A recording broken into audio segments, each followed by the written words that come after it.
We're being stimulated all the time, particularly in modern society. If we're in the workplace behind a screen, or we're sitting, or we're in a car or whatever, so our minds will wander, and really our moods can fluctuate throughout that. So if we've got the ability to be able to self-regulate through a tool like this, it actually gives us some form of commitment and attachment to something which is actually there to support our moods and our stability and self-regulation, I suppose, at the end of the day. So Mood Prism will be able to provide us with some technology that can actually help us self-regulate and stabilise our moods as we, I suppose, become more knowledgeable with the process of how our mind's actually working and how our mood's actually working, and how we can basically change our moods, which I think is available to all of us if we actually have the tools and ability to be able to access that on a daily basis.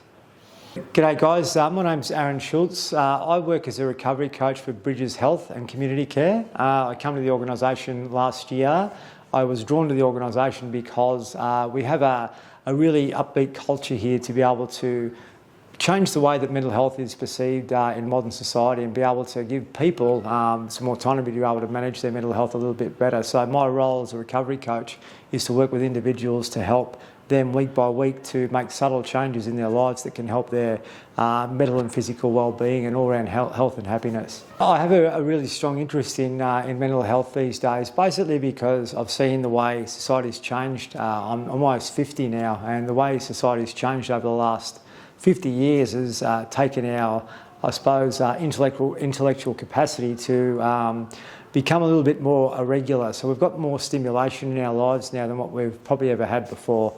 So to be able to help others through my own experiences. So I had some challenges, I guess, through getting too burnt out with work, and also all the things that were going on in my life which sort of took me out of balance. So I was able to recover from my own sort of mental health challenges, and now I sort of have the ability and lived experience to be able to help others along the journey, so I can actually see where they're coming from and understand their own challenges as they move through the recovery coaching process. This is part of a bigger series of webinars presented by Bridges Health and Community Care to be able to help empower individuals to be able to use modern technology to be able to map our mental well-being more effectively, and be able to give us the tools and the power to be able to use something within a device to be able to help map and manage our mental health moving into the future.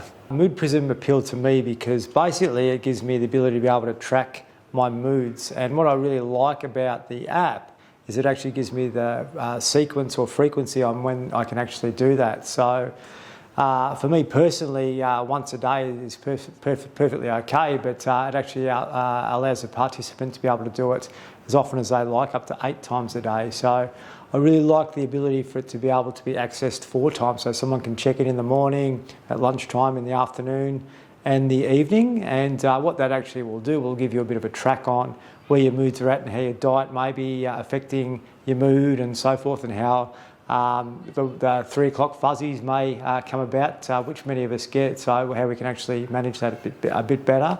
I also like the ability to be able to have the prompts, so it'll actually send me a prompt as often as I like, to be able to jump in and access that and check in.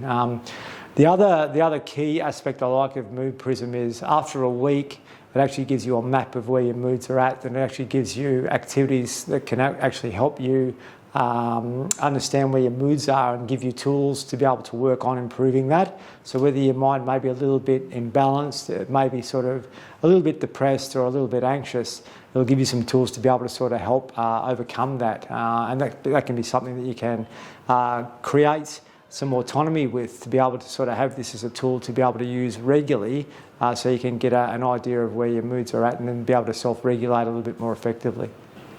So what I've found with the Mood Prism app is it's very, very practical and easy to use, very functional, and it's available to all ages, so it's not really specific for any particular age. So what it does is it gives me a prompt at various times of the day, and that prompt takes me into the app, and the app asks questions like, how are you feeling at the moment?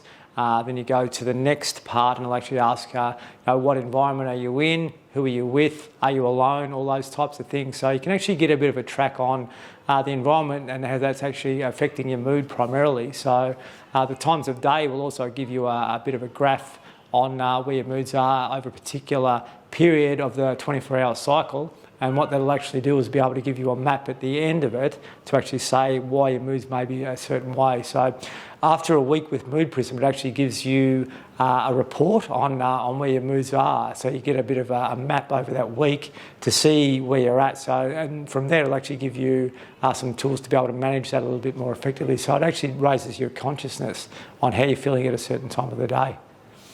What I like about Mood Prism is it's been backed up through research, and it's got a lot of content that's come from the psychological background. So it actually has evidence-based support to be able to give you reassurance that what they're actually providing and the questions that they're asking are coming from research and education around human mood and human thought patterns and so forth. So we can get a bit of a pattern on how our moods are and stabilise those as we move forward through this app.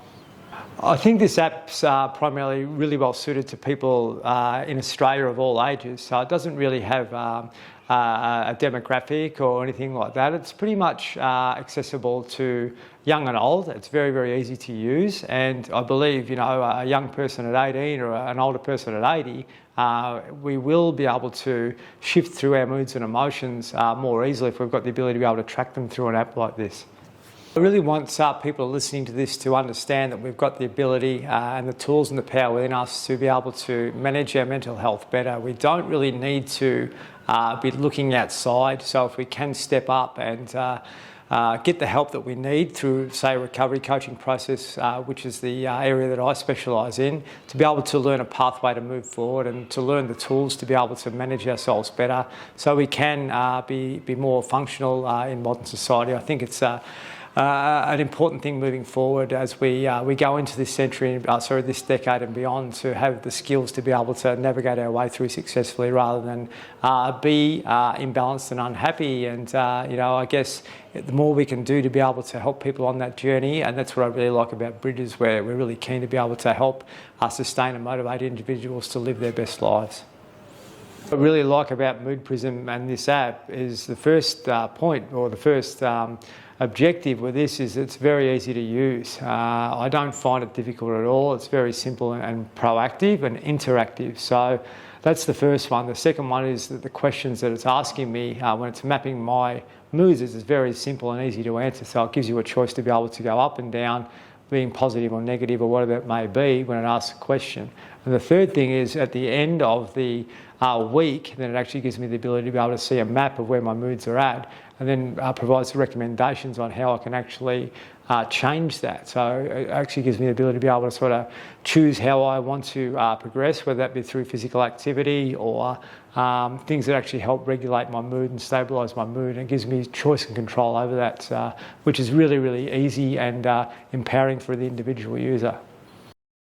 And then once you've used it for a week, it just gives you that report back, which actually gives you the ability to be able to sort of see where you're at. And it's not something to be afraid of. Like, it's not something that you're going to be shocked with. It'll just give you a good, solid understanding to actually answer it openly and honestly, so you can get a really good map and a confidential map of where you're at. The good thing about this too is it's completely confidential, so no one else sees it. It actually empowers the individual to be able to use it. And I think that's the big fear factor that a lot of us have about mental health, is worrying about what other people might actually think about it if they see it. But from what I understand and what I observed with this particular app, it's very, very confidential. No other information, no other individual gets to see it, which is really great for the user.